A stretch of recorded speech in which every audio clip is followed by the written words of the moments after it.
அதாவது வார்த்தையோடு இணைக்கப்பட்டு இருங்கள், உரைக்கப்பட்ட வார்த்தையை கேளுங்கள். அது உங்களை இரண்டாம் உலகத்தின் அனுபவங்களுக்குள்ளே அழைத்து செல்லுகிறது.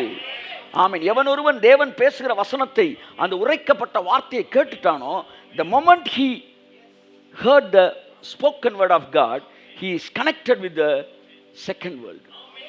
காலம் கடைசி காலம் என்றால், கடைசி சத்துரு அழிக்கப்படக்கூடிய காலம் என்ன காலமா இருக்கும்? கடைசி காலம். அப்ப இது கடைசி காலம் என்றால் மரணம் கருவறுக்கப்படுகிற நாள் இந்த நாள்.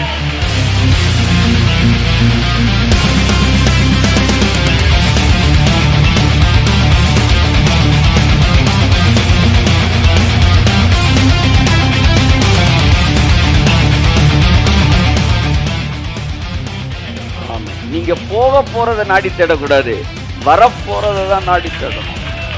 ஒரு நகரம், இந்த நகரம் நிலையான நகரம் இல்ல, இன்னொரு நகரம் வரப்போகுது. வரப்போகிற அந்த நகரத்தையே கைய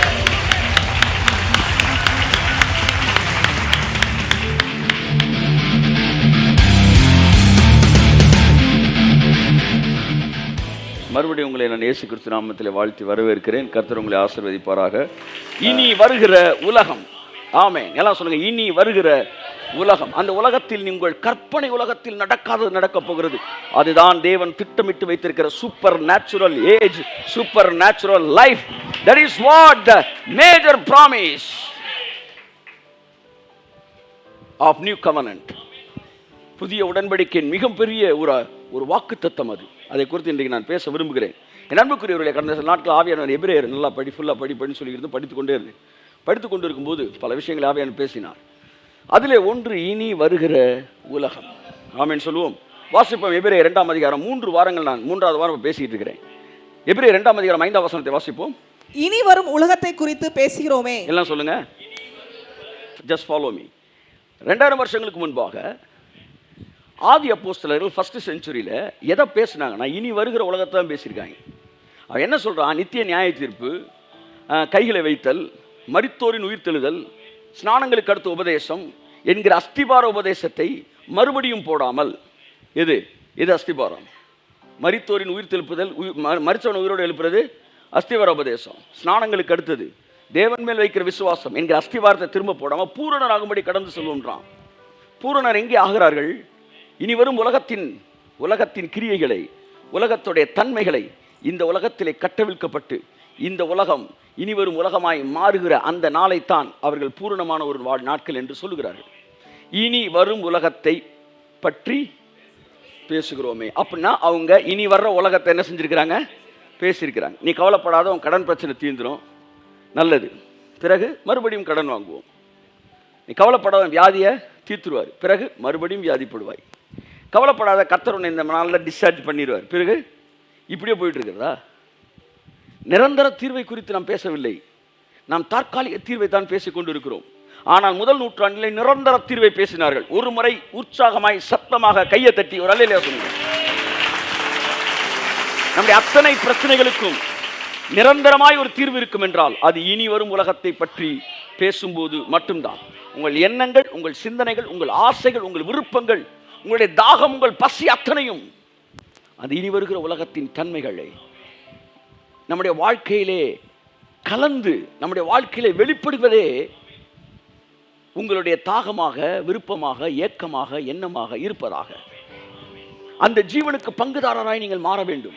என் அன்புக்குரியவர்களே, கர்த்தர் ஒவ்வொரு காலகட்டத்தில் ஒவ்வொரு ரகசியத்தை பேசுகிறார்.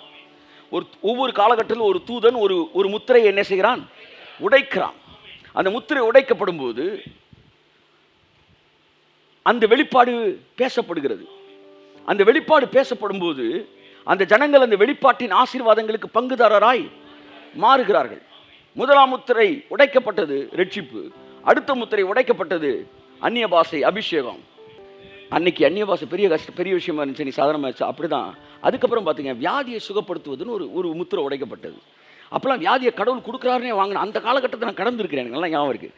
அந்நிய பாஷை காலகட்டத்தில் நான் சின்ன பையனாக இருந்திருக்கிறேன். இந்த வியாதி பற்றி பேசுகிறப்பெல்லாம் நான் இளம் பிரயத்தில் இருந்திருக்கிறேன், அழுதுருக்கிறேன். இப்படி வியாதி நல்லதுக்கு தான் கொடுத்துருக்கீங்க ஆண்டவரே, பரவாயில்ல, நாங்கள் வாங்கிக்கிறோம், சகிச்சுக்கிறோம். திடீர்னு ஹேகின் போன்ற மிகப்பெரிய தேவ மனுஷ புத்தகத்தை வாசித்தப்ப அவங்க வேற எங்கேயோ இருக்கிறாங்க. இந்த புக்கை பார்த்தா இது வேற மாதிரி இருக்கு, அந்த புக்கை பார்த்தா வேற மாதிரி இருக்கு. என் அன்புக்குரியவர்களே, அந்த நாட்கள் ஞாபகம் இருக்கு. ஆண்டவரே, இப்பேற்பட்ட தேவ மனிதர்கள் இந்தியாவில் எழும்புவார்களாக என்ன ஜெபித்திருக்கிறேன். இன்றைக்கு தெய்வீக சுகத்தை மட்டுமல்ல, தெய்வீக ஆரோக்கியத்தை மிக சாதாரணமாக பேசி கொண்டு இருக்கிறோம். இனி ஃபெயில் ஆகி போன குரூப் தான் அங்கங்கே ஒரு 10 பேர் உட்காந்துருக்காங்க. அட்டம்ப்ட் இவங்க இன்னும் பாஸ் ஆகலை, பின்னாடி பாஸ் ஆகி வந்துடுவாங்க. நம்ம 9th 10th போயிட்டோம், 6th இருக்கான். இன்னும் வியாதி தேவன் தருகிறார், வியாதி தேவன் தருகிறார். இன்னும் 6th பாஸ் பண்ணல. அமைதியார் வந்து சீக்கிரத்தில் நீ பாஸ் பண்ணி மேலவா. அவன் ரொம்ப கொஞ்சம் பேர் தான் பேசிக்கிட்டு இருக்கிறாங்க, ரொம்ப கொஞ்சம் பேர். அவங்கெல்லாம் வந்து ரொம்ப பிற்போக்குவாதிகள். பைபிளையும் படிக்காமல், கடவுளோட சத்தத்தையும் கேட்காம, வெறும் வைராக்கியத்தில் ஓடிக்கொண்டிருக்கிறவர்கள். அவங்களை விட்டுருவோம், அவங்க சீக்கிரத்தில் வந்துடுவாங்க, நம்ம சகோதரர்கள். அதுக்கப்புறம் தேவன் என்ன பேசுனா, ஃபைனான்ஸு, ப்ராஸ்பெரிட்டி பேச ஆரம்பித்தார். ப்ராஸ்பெரிட்டி பேச, ஐயோ இது பிசாசுன்னு பேசிக்கிட்டு இருந்தாங்க. அடுத்த முத்திரை உடைக்கப்பட்டது, தெய்வீக ஆரோக்கியம் வந்தது. தெய்வீக ஆரோக்கியத்தில் ஹேகின் சொல்ற 50 வருஷம் ஆச்சு, இந்த 50 வருஷத்தில் ஒரு முறை கூட நான் வியாதிப்பட்டதில்லை என்றார். கையத்தட்டு. ஹேகினுடைய அவுட்ஸ்டாண்டிங் ஸ்டேட்மெண்ட்ஸ் எல்லாம் சில என் வாழ்க்கையில் மறக்கவே முடியாத விஷயங்கள். ஒன்று, நான் 50 வருஷம் ஜெபம் பண்ணியிருக்கிறேன், 50 வருஷத்தில் ஒரு ஜெபத்து கூட தேவன் எனக்கு பதில் கொடுக்காம இருந்ததே இல்லைன்றார். அடுத்து கீழே எழுதுறாரு, எஸ்னாலும் பதில் தான், நோன்னு சொன்னாலும் பதில் தான், வெயிட்டுன்னு சொன்னாலும் பதில் தான். இப்படி ஒரு விளக்கம் இருக்குது, அது எனக்கு தெரியும். நான் சொல்கிறது இந்த மாதிரி பதில் இல்லை, எஸ்ன்ற பதிலை மட்டும் சொல்கிறேன்றார். தேவன் வெயிட்டுன்னு எனக்கு சொல்லியிருக்காரு, நான் பதில் வாங்கிட்டேன். அப்படி கிடையாது. நான் 50 வருஷத்தில் நான் ஜெபிச்ச ஜெபத்தில் ஒன்றுக்கு கூட அவர் பதில் கொடுக்க அப்படி அடிச்சிருக்க வேணாமா. அதுக்கடுத்து ப்ராஸ்பெரிட்டி, ஒவ்வொன்றுக்கும் முத்திரை உடைக்கப்பட்டது, ஒவ்வொன்றுக்கும் வசன வெளிப்பாடுகள் வந்தது. ஓ, இந்த வசனம் இவ்வளோ நாள் நம்ம பைபிள்லாம் இருந்துச்சா, நம்ம என்ன செய்யலை, பார்க்கவே இல்லையே, இதனுடைய அர்த்தம் நமக்கு தெரியலையே. ஜனங்களுடைய கண்கள் திறக்கப்பட்ட போது எதெல்லாம் உடைக்கப்பட்டுச்சோ அதெல்லாம் நம்ம வாழ்க்கையில் ஆசீர்வாதமாக மாறிச்சு. நான் ரட்சிக்கப்பட்டதுக்கு பிறகு ஒரு 23 24 வருஷங்கள் என் வாழ்க்கையில் நான் மருந்து எடுக்க வேண்டிய சூழ்நிலையும் வரல. ஏனென்றால் ஹேகினுக்குள்ளே வேலை பார்த்த அதே ஆவியானவருடைய வல்லமை, உயிர்த்தெழுந்த வல்லமை எனக்குள்ளே வேலை செய்து நான் பார்த்தேன். நீங்கள் விரும்பினாலும் அது நடக்கும். ஒவ்வொரு வருஷத்தையும் நீங்கள் இந்த வருஷமும் கர்த்தர் என்னை வியாதியற்ற ஒரு வருஷமாக மாற்றினார். நீங்கள் சாட்சி சொல்ல போகிறீங்க, நிறைய பேர் சொல்லிக்கிட்டு இருக்கீங்க. நம்ம சபையில் நிறையா பேர் சொல்லுவாங்க, இந்த வருஷம் நான் வியாதி இல்லாமல் கடந்துட்டேங்கன்னு. ஹல்லேலூயா. திரும்ப விரும்புங்க, நான் திரும்ப அபியாசிக்கிறேன். வருகிற நாட்கள் அவ்விதமாக இன்னும் இருக்க போகிறது. ஓகே, இப்படி ஒவ்வொரு காலகட்டத்திலும் ஒவ்வொரு விஷயங்களை வெளிப்படுத்துகிறார்கள். என் அன்புக்குரியவர்களே, அப்போ வெளிப்படுத்தப்பட்டவைகளை நாம் கவனிக்கும் போது அவைகள் நமக்குள் வேலை செய்ய ஆரம்பிக்கிறது. ஆனால் தேவையில்லை, ஆனால் அந்த ஜீவனுக்கு அந்நியனா நம்மளை கொண்டு போகிறது தான் பிசாசோட திட்டம். ஆமேன் சொல்லுங்க. ஆமேன். அதனால தான் நீங்கள் இதை சிந்திக்க முடியாதபடி வேறு பல காரியங்களை அவன் சிந்திக்க வைக்கிறான். வாசிப்போம். எபேசியர் 4:16 17 18. அவராலே சரீரம் முழுதும் அதற்கு உதவியா இருக்கிற சகல கணுக்களினாலும் இசைவாய் கூட்டி இணைக்கப்பட்டு ஒவ்வொரு அவயவமும் தன் தன் அளவுக்கு தக்கதாய் கிரியை செய்கிறபடியே அது அன்பினாலே தனக்கு பக்தி விருத்தி உண்டாக்குகிறதற்கு ஏதுவாக சரீர வளர்ச்சியை எல்லாரும் சொல்லுங்க, சரீர வளர்ச்சியை உண்டாக்குகிறது. ஆமென். சரீரம் என்பது சபையை குறிக்கிறது, சரீரமாகிய சபை. அப்ப சரீரம் என்ன செய்யணுமா, என்ன செய்யணும், வளரணும். கை தட்டுங்க, வளரணும் வளரணும் வளரணும். அப்ப வியாதிப்பட்ட அந்த சரீரம் இன்னைக்கு வந்து வியாதி அல்ல, ஆரோக்கியமே தேவனுடைய திட்டம் என்று அறிந்து கொண்டு அந்த அந்த முத்திரை உடைக்கப்பட்ட போது சரீரம் வளர்ச்சி அடைகிறது. அடுத்து ஐஸ்வர்யத்திலே வளர்ச்சி அடைகிறது, ஆரோக்கியத்திலே வளர்ச்சி அடைகிறது, வெளிப்பாடுகளை வளர்ச்சி அடைகிறது. நாளுக்கு நாள் வளர்ச்சி அடைய வேண்டும். சரீர வளர்ச்சியை உண்டாக்குகிறது. அடுத்தது வாசிங்க. ஆதலால் கர்த்தருக்குள் நான் உங்களுக்கு சாட்சியாக சொல்லி எச்சரிக்கிறது என்னவெனில், மற்ற புறஜாதிகள் தங்கள் வீணான சிந்தையிலே நடக்கிறது போல. முதல் வசனத்துல எங்க கோடு போடணும், சரீர வளர்ச்சி அப்படின்னு கோடு போடணும். அப்படின்னு என்ன அர்த்தம்னா, வருஷம் வருஷம், மாசம் மாசம், நாளுக்கு நாள், வாரம் வாரம் உங்களுடைய ஆவிக்குரிய மனுஷன் வளர வேண்டும், சபை வளர வேண்டும். இந்த செய்திக்கு பிறகு, இந்த நாட்களுக்கு, இந்த பேக்கேஜ், இந்த அடுத்த செட்டு, இந்த என்ன இன்னும் அழகா என்ன சொல்லலாம், இந்த ஏஜ், இந்த இரா அல்லது இந்த ஏஜ், இந்த ஏஜில் சபையோட இந்த காலத்தில் நாம் அடுத்த கட்ட வளர்ச்சிக்குள்ள நுழைந்து இருக்கிறோம். கைத்தட்டுங்களேன் வருது அவருக்கு. ஆமென். அடுத்த கட்டத்துக்குள்ள நுழைகிறோன்றதுக்கான ஒரு எடுத்துக்காட்டு தான் இனி வரும் உலகத்தை பற்றி பேசுறது. Amen. Are you ready? Amen. அடுத்த கட்டத்துக்குள்ள நாம் கடந்து செல்ல போகிறோம். ஆமென். தெய்வீக சுகத்தை பேசணும், தெய்வீக ஆரோக்கியத்தை பேசினோம், சபை பேசியது. அடுத்து பொருளாதார செழிப்பை பற்றி பேசியது. இப்பொழுது இனி வரும் உலகத்தை பற்றி பேசுகிறது. இப்பொழுது அடுத்த முத்திரை உடைக்கப்படுகிறது. ஸோ சரீரம் வளர்ச்சியை உண்டாக்க வேண்டும், ஒன்று. ரெண்டாவது, அடுத்த வசனத்தை எங்கே கோடு போடணும்? வீணான சிந்தையிலே நடக்கிறது போல புறஜாதிகள் வீணான சிந்தையில் நடப்பார்கள். மற்றவர்கள் குழி வெட்டுகிற நேரத்திலே உனக்கு அஸ்திவாரத்துக்கு குழி வெட்டிடலாம், உனக்கு அஸ்திவாரம் போட்டுடலாம். நீ அங்கே 6 அடியை வெட்டி இன்னொருத்தனுக்கு வெயிட் பண்ண, அதுக்கு நம்ம 6 அடி வெட்டி அழகாக தூணை கன்ஸ்ட்ரக்ஷனை போட்டு என்ன கட்டிடலாம், பில்டிங்கை கட்டிடலாம். Don't waste your energy. நாங்கனக்குள்ள ஒருத்தன் பஸ் ஸ்டாண்டுக்குள்ள சவுக்கு எடுத்து சக்கால் சக்கால் சக்கால்னு அடிச்சுக்கிட்டு இருப்பான். சவுக்கு எடுத்த மற்றவன் அடிக்க போகிறான்னு பார்த்தா அவனே அடிச்சுக்கிறான். பிளேட் எடுத்து கையில் இருக்கு. என்னடான்னு பார்த்தா வெறும் 50 காசுக்கு. நான் யோசித்தேன், இந்த 50 காசுக்கு இவ்வளோ ரிஸ்க் எடுக்கிறதுக்கு பேசாமல் நீ கடையில் போய் வேலை பார்த்துடலாமேடா, ஒரு டீ கிளாஸ் கழுவிடலாம். அதை விட மோசமாக வேலை பார்த்துக்கிட்டு இருக்க நீ. அந்த மாதிரி இந்த உலகம் வீணான சிந்தையிலே நடக்கிறது. நான் உங்களுக்கு சொல்லவா, இந்த உலக சிந்தையில் இருக்கிற வரைக்கும் தேவனுடைய ஜீவனுக்கு நீங்கள் அந்நியராய் மாறி விடுகிறீர்கள். பைபிள் இந்த வரி சொல்லுது, மற்ற புறஜாதியார் தங்கள் வீணான சிந்தையிலே நடக்கிறது போ. இப்படியே உட்காந்து விளங்காமல் போகிறதை, வெட்டியாக போகிறதை யோசிச்சு, அதனால தான் வாழ்க்கையில் சரீரத்தில் வியாதி, வாழ்க்கையில் தோல்வி, குடும்பத்திலே கவலை, வீட்டுக்குள்ள வெறுமை. மற்ற புறஜாதியார் தங்கள் வீணான சிந்தனைகள் நடக்கிறது போல நீங்கள் நடவாதபடிக்கு நான் உங்களுக்கு எச்சரிக்கிறேன்றார். உட்கார்ந்தா யோசித்துக்கிட்டே இருக்கிறது. ஞான குரு இவர் ஏன் இப்படி சொல்லிட்டாரு? இவர் இப்படி சொன்னாலும் அப்படி சொல்லியிருப்பாரோ, அதனால இப்படி சொல்லியிருப்பாரோ, இப்படி சொன்னதுனால நான் அப்படி சொன்னேன்ல, அதனால இப்படி சொன்னதுக்கு அவர் அப்படி சொல்லியிருந்ததா இவர் இப்படி நினச்சிக்கிட்டு இருக்காரு. என்னடா நீங்களே யாரா விசுவோட அண்ணன் தம்பியாடா, எங்கிட்ட இருந்துடா வரீங்க? ஏன் இப்படி உங்களோட மனநிலை ஆகுது?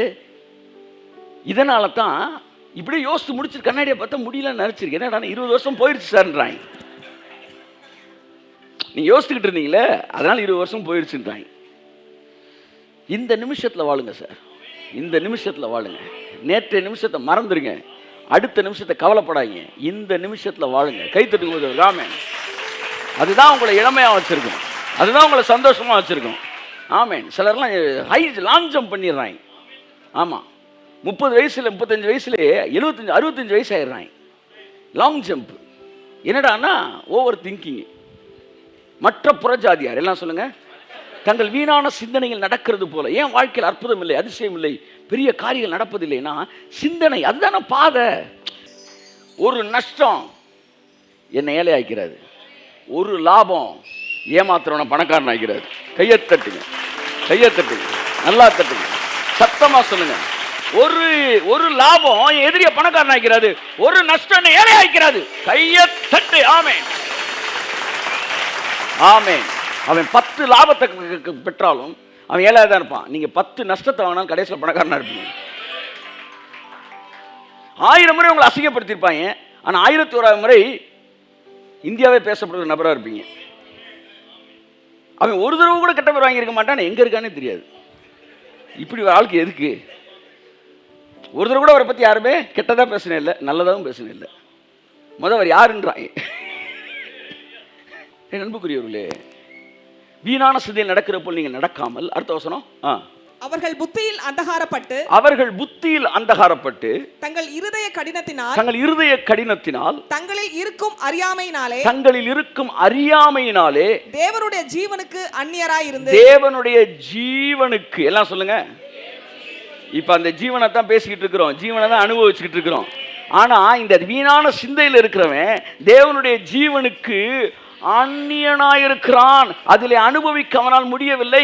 யாரெல்லாம் வீணான சிந்தையை தூக்கி எரிஞ்சிட்டு, கையை தட்டுங்க, வீணான சிந்தையை தூக்கி எரிஞ்சிட்டு தேவனோடு இணைகிறார்களோ அவர்கள் தேவனுடைய ஜீவனுக்கு பங்காளராய் மாறுகிறார்கள். கரையன் கரையன்றீல, கரையன் வேற எதுவும் கிடையாது, இதுதான் கரையான். இப்படி கூட வீணான சிந்திக்காத, உடனே அழிச்சிரு ஏசு நாமத்தில். சார் நல்லவங்களான்னு தெரியல, கெட்டவங்களான்னு தெரியல சார், இங்கே வா. இப்போ கெட்டவனா தண்டிக்க போறியா, இல்லை நல்லவனா செட்ட போறியா? இல்லை, என்ன செய்ய போகிற சொல்லு, ஆனால் நீ மன்னிக்கிற இருந்தால் நான் உனக்கு சொல்கிறேன் அப்படின்னு. மன்னிச்சிருவேன் சார். மன்னிச்சிருவில்ல? கட்டாயம் மன்னிச்சிருவில. அப்புறம் என்ன நடந்தா என்ன, விட்டுரு, மன்னிக்க தானே போற, விட்டுரு. அப்படிதான் கர்த்தர் டீல் பண்ணுவார். சிலரெல்லாம் பற்றி நான் கேட்க மாட்டேன், அப்படி தான் பேசுவார். சொல்லிடுறேன், நான் மன்னிச்சிருவிலப்பா, மன்னிச்சிறேன்னு முடிவு எடுத்துட்டியா, அப்புறம் கேட்குற. இப்படியே வாழ்க்கை ஃபுல்லாக இப்படி ஓடிட்டு இருந்தா கடைசியில் ஒரு 75 வயசுல வந்து நிற்பீங்க. ஆண்டவரே எப்படி ஆகிலும் இந்த கடன் பிரச்சனையே இன்னும் இந்த ஜெபக்குறி புரியலையா, 25 வயசு ஆரம்பிச்சிங்க. தேவனுடைய ஜீவனுக்கு அந்நியராக இருக்கிறார்கள். என் அருமையான மகனே மகளே, கர்த்தருடைய ஆவியானவர் உங்களை பார்த்து சொல்றாரு, வீணான சிந்தையில் நடக்காதீங்க. அது ஒரு சராசரி புறஜாதி போல உங்க வாழ்க்கை மாறிடும். ஆமா, அவனுக்கு முன்னாடி சாட்சி இருக்காது. அவன்கிட்ட போய் நீ கடன் வாங்குற மாதிரி இருக்கும்.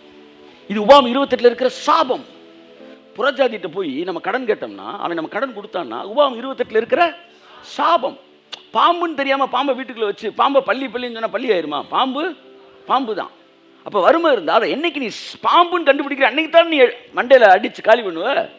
அப்போ இது ஒரு சாபம் அப்படின்னு நினைக்கும் போது, நான் எதுக்கு சபிக்கப்பட்டவனா இருக்க வேண்டும்? கிறிஸ்து எனக்காக சாபமானாரே.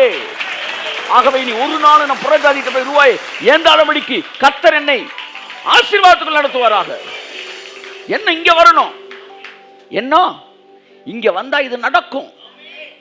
ரொம்ப முக்கியம். ஆவியில் இருக்கிற ஆசீர்வாதங்கள் சரீரத்துக்கு வர வேண்டும் என்றால் ஆத்மா என்கிற எண்ணம், மனது, விருப்பம் ரொம்ப முக்கியம். விருப்பம், மனது, எண்ணம் இவையெல்லாம் ரொம்ப முக்கியம். உங்க எண்ணங்கள், விருப்பங்கள் நேரானதாய், விருப்பங்கள் தேவனுடைய வாக்குத்தத்தங்களோடு இணைக்கப்பட்டிருக்கணும். அவன் ஆசீர்வாதத்தை விரும்பாமல் போனான், அது அவனுக்கு தூரமாய் போகும். இயற்கைக்கு அப்பாற்பட்ட பேச போறேன். இப்ப பேசும்போது இதெல்லாம் நீங்க விரும்பணும், இதெல்லாம் வாஞ்சிக்கணும். விரும்பினீங்கன்னா அது நடக்கும். ஏன்னா லா என்ன சொல்றதுன்னா, நீதிமான் விரும்புகிற காரியம் அவனுக்கு கொடுக்கப்படும். ஆகவே விருப்பம் முக்கியம். விருப்பம் தான் ஆத்மா. அடுத்து எண்ணம் முக்கியம். இதை குறித்து எண்ணத்தில் நீங்கள் இருக்க வேண்டும். இதெல்லாம் உங்களுக்கு சரீரத்துக்குள்ள வரணும்னா இந்த கேட் வழியா தான் வரும். விருப்பம். நீ சொஸ்தமாக வேண்டும் என்று விரும்புகிறாயா? வந்தது இயேசு, இருக்கிறது பெரிய வியாதி, வந்தவர் வியாதியோட பெருசு. வந்தார வேலையை முடிச்சுட்டு போலாம்ல. இடையில ஒரு கேள்வி இருக்கிறாரு. அவர் ஆவி, இவன் சரீரம் வச்சுக்காங்க. இடையில ஒரு ஆத்மான்னு ஒன்று இருக்கு. அந்த ஆத்மாக்குன்னு ஒரு கேள்வி கேட்கிற, என்னன்னா, நீ விரும்புறியா? ஐயா பார்த்தா தெரியல, 38 வருஷம் சொல்ல முடியாதுரா. வந்துகிட்டு இருக்க பொழப்ப கை வச்சுட்டாரு. நான் இதை வச்சு, இந்த வியாதியை வச்சு தான் என்ன செஞ்சுக்கிட்டு இருந்தேன், பிச்சை எடுத்துக்கிட்டு இருந்தேன். இவர் சோம்படுத்திட்டு போயிட்டார். அவன் கேஸை ஃபைல் பண்ணிடக்கூடாது ஏசுனார் மேலே. நான் நல்லா இருந்தேன், என்னை சோப்படுத்திட்டு போயிட்டாரு அப்படின்ற மாதிரி. ஆமாம், நீ சுகமானு விரும்புறியா? இதே கேள்வி உங்களை பார்த்து கேட்குறாரு. நீ பணக்காரனான்னு விரும்புறியா? நீ ஆரோக்கியமாக இருக்குன்னு விரும்புறியா? நீ புதிய உலகத்தை விரும்புறியா? நீ ஜீவனுள்ள ஒரு வாழ்க்கையை விரும்புறியா? ஆமேன், ஆமேன். மரணமற்ற ஒரு வாழ்க்கையை விரும்புகிறாயா? ஆமேன். கழுகுக்கு சமானமா வாழ வயது நீ விரும்புகிறாயா? ஆமா ஆண்டவரே, நான் விரும்புகிறேன். Praise God, hallelujah. Yes, yes, yes, yes, yes. Okay. So சிந்தனை ரொம்ப முக்கியம். புரியுதா? எது இருக்குதோ அதை சிந்திக்காதீங்க. திரும்ப அடுத்த விஷயம் சொல்றேன். எது இருக்குதோ அதை சிந்திக்காதீங்க. பக்கத்துல முகத்தை பார்த்து சொல்லுங்க, எது இருக்குதோ அதை சிந்திக்காதீங்க. எது வேணுமோ அதை சிந்திங்க. இந்த சிந்தனை எதையுமே சிந்திக்காம இருக்காது. புரியுதா? அதனால எதையுமே சிந்திக்காம இருக்க முடியாது. இப்போ எதையுமே சிந்திக்காம கொஞ்ச நேரம் இருங்க, அப்படின்னா எல்லாருமே என்ன செய்வீங்க? எதையுமே சிந்திக்க கூடாது, எதையுமே அப்படி உட்காந்துருப்பாங்க. சிந்தனை எதையா சிந்திச்சுக்கிட்டே இருக்கும். அதனால தான் கர்த்தர் சொல்றாரு, எது இருக்குதோ அதை சிந்திக்காத, எது வேணுமோ அதை சிந்தி. அந்த சிந்தனைக்கு வேலை கொடுக்கணும்னு விரும்புறியா? ஆமா, என்ன வேணும், என்ன இருக்கணும், எப்படி இருக்கணும், அந்த உலகம் எப்படி மாறணும். ஆமென். கரங்களை தட்டி கர்த்தருக்கு நன்றி சொல்லுவோம். பிரைஸ் காட், ஹல்லேலூயா. தம்பி, வீணான சிந்தை, நீங்க எவ்வளவு பெரிய செய்தியை கேட்டாலும் அந்த செய்திக்கும் சரீரத்துக்கு இருக்கிற பைப் இருக்கு பார்த்தீங்களா? சின்ன பைப்பை மாட்டிட்டீங்கன்னா முடிஞ்சு. பைப்பு நல்ல பெரிய பைப்பை மாட்டுங்க. ஒவ்வொரு வாரமும் நல்ல பெரிய பைப்பை மாட்டினா தான் ஆவியில் இருக்கிற எங்க வரும்? சரீரத்துக்கு வரும். ஆமென் சொல்லுவோம். இனி வரும் உலகத்தை பற்றி பேசுகிறோமே. எபிரேயர் 2:5 என்ன சொல்லுங்க? இனி வரும். நான் ஒரே ஒரு கேள்வி கேட்கவா? இனி போகிற உலகத்தை பத்தி பேசணுமா, இனி வர்ற உலகத்தை பேசணுமா? புரிஞ்சவங்க மட்டும் கை தட்டுங்க. அவருக்கு நமக்கு என்ன சொல்லி கொடுத்தாங்க? இனி போகிற உலகத்தான சொல்லி கொடுத்தாங்க. ஆனால் பைபிள் சொல்லுது இனி போகும் உலகம் அல்ல, இனி வரும் உலகத்தை பற்றி பேசுகிறோமே. கையை தட்டுங்க. ஆமேன், ஆமேன்.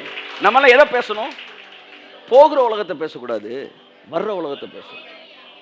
அப்போ அந்த உலகம் எப்படி சிருஷ்டிக்கப்படுது, அந்த உலகத்தோட எப்படி கனெக்ட் ஆகிறதுன்னு ஃபர்ஸ்ட் வீக் பார்த்தோம். உலகங்கள் தேவனுடைய வார்த்தையினால் உண்டாக்கப்பட்டது.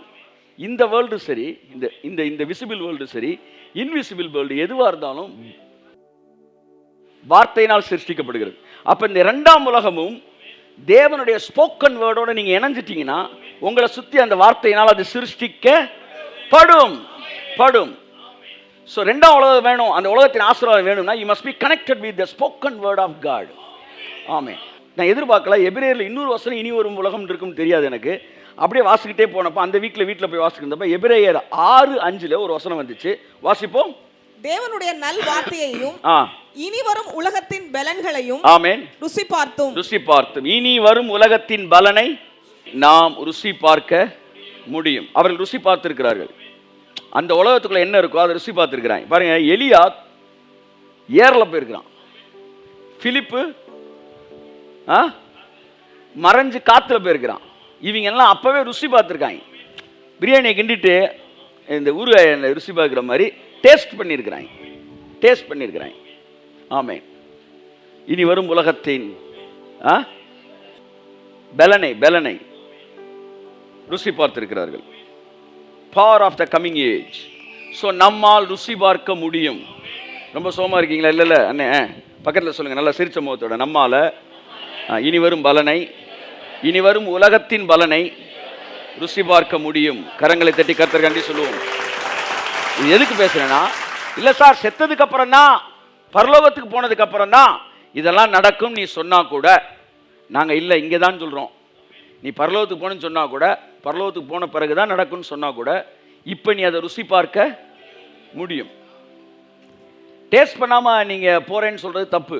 ஒருத்தர் சொன்னால், எனக்கு அடுத்த வேளை சோறு தராத கடவுள் எனக்கு சொர்க்கத்தை தருவார்ன்ற நம்பிக்கை எனக்கு இல்லைன்னா, எனக்கு சோறு கூட தராத கடவுள் சொர்க்கத்தை தருவார்னா எப்படி சார் நம்ப முடியும்னா? எவ்வளோ பயங்கரமான வார்த்தை அது. அவன் சொல்கிறது உண்மையா இல்லையா? உங்களுக்காக இந்த உலகத்து காரியங்களை ஒன்று செய்யாத கடவுளா கண்ணுக்கு தெரியாத ஒன்று தருவேன்னு சொன்னால் அவன் எப்படி சார் நம்புவான்? He needs evidence. ஆமென். உண்மையா இல்லையா? ஆமாம். அதான் கர்த்தர் சொன்னார், நீங்கள் எனக்கு எவிடன்ஸாக இருப்பீர்கள். ஆமென். நீங்கள் தான் எனக்கு எவிடன்ஸ். நான் உயிரோடு இருக்கிறேன்றைக்கு நீங்கள் தான் சாட்சி. உங்களெல்லாம் சூஸ் பண்ணியிருக்கிறாரு பாருங்கள், எவ்வளோ பெரிய மேட்ரு. கை தட்டுங்க வந்து அவருக்கு. ஆமென். ஹல்லேலூயா, பிரைஸ் காட். ஓகே, அப்போ இந்த 2 வசனத்துலையுமே இனி வரும் உலகம் அப்படிதான் இருக்கு. நம்ம போகிற உலகமா வர்ற உலகமா சொல்லுங்கக்கா? அப்போ அந்த உலகம் செத்ததுக்கு அப்புறம் வரப்போதா, உயிரோடு இருக்கும்போது வரப்போதா? இதுக்கு முன்னாடி வேற மாதிரி சொல்லி கொடுத்தாங்களே, கழுதையை தூக்கி வெளியேறீங்க. 8 வயசு சட்டைவா அன்னைக்கு போட்டுக்கிட்டு இருக்கீங்க. இல்லை அன்னைக்கு ஃபிட்டாக இருந்துச்சு, இன்னைக்கு நீங்கள் வளர்ந்துருக்கிறீங்க. 8 வயசுல பிளேடை தொட்டப்ப உங்கள் அப்பா ஷேவ் பண்ணிட்டு இருக்காருல்ல, நீங்கள் 8 வயசில் பிளேடை தொட்டப்ப என்ன சொல்லுவார் உங்கள் அப்பா? ஏய் பிளேடை தொடாத, நீங்கள் எடுத்து இப்படி இங்கே வச்சிங்கன்னா என்ன ஆகும்? அதெல்லாம் செய்யக்கூடாதுன்னு வாங்கிடுவார். ஆனால் 28 வயசில் நீங்கள் ஷேவ் பண்ணலைன்னா உங்களை கூப்பிட்டு என்ன செய்வார்? கேட்பார், என்னப்பா ஷேவ் பண்ணலையா அப்படின்னு கேட்பார். அன்னைக்கு தொடாதன்னு தொடு, நீங்கள் ஏன் வந்து புரியுதா உங்களுக்கு? அப்படித்தான் ஒரு கழுகு வந்து புது பலன் அடையணும்னா பழைய சிறகுகள் உதிர்க்கப்பட வேண்டும். மோசே எங்கே முடித்தானோ அங்கே யோசுவா துவங்க வேண்டும். இதோ புதிய முத்திரை உடைக்கப்பட்டு இருக்கிறது. கரங்களை தட்டி கர்த்தருக்கு நன்றி சொல்லுவோம். நீங்கள் விரும்பினாலும் விரும்பாவிட்டாலும் பரலோகத்துடைய இந்த இனிவரும் உலகத்தின் கதிர்கள் இந்த பூமியை தொட்டு விட்டு இருக்கிறது. இந்த பூமியை தொற்றுச்சு. இந்த பூமியில் அந்த கதிர்கள் வந்து என்ன ரீச் ஆயிருச்சு. அதனால இனி வர்ற காலங்கள், வர்ற நாட்கள் எல்லாம் இனி வரும் உலகத்தை குறித்த செய்திகளை நீங்கள் சுற்றிலும் கேட்க போகிறீர்கள். இனி வரும் உலகத்தின் பலன்களை நாம் ருசி பார்க்க போகிறோம்.